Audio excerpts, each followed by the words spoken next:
Şimdi 2014'te zaten şu anda 2017'yiz. 3 senedir. 3 sene boyuncadır zaten hiçbir tatbikat dahi açılmamış. Yani olayın failleriyle ilgili hiç kimse de yakalanmamış. Bu konuda hiç bize bilgi de verilmemiş. Daha önce de ben söylemiştim. Bu da bir faili meçhul olarak kaldı. Şimdi devlet istese 24 saat içerisinde katilleri yakalayabilir ki medyada da takip ediyoruz.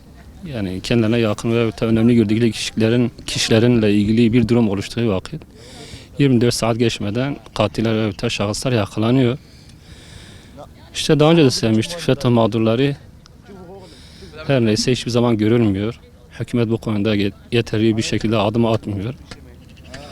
Daha önce de bu FETÖ'den görevden alınan emniyet müdürüyle de kendisiyle de görüştüm.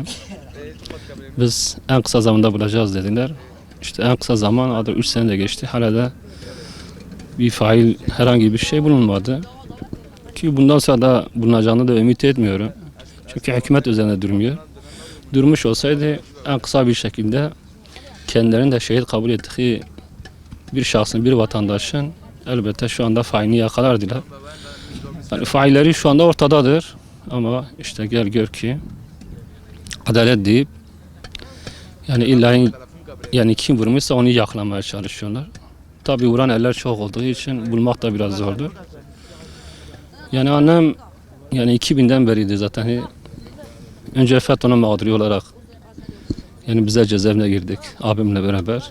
5 sene tam bizim burada kahrımızı çekti. İşte çıktıktan sonra işte 2014 yani 6-7 Ekim olaylarında abimin vefatıyla aynı bir şekilde bu sefer Bekike'nin darbesiyle bir daha yıkıldı. Kendisi şu anda 4 gündü zaten yoğun bakımdaydı. Bu mide kısmında 2 tane damarı tıkalıydı. Tabii kalp rahatsızlığıydı, tansiyondu, yüksek tansiyondu, şekerdi. Bunlar olmasından dolayı müdahale de edemiyordular. İşte en son bu sabah telefon açtı, dile işte rahmet etmiş. Biz de gittik cenazesini aldık, getirdik. Allah gani rahmet etsin. O çok çekti, ona çektirene de inşallah bu dünyada diğer dünyada çekerler.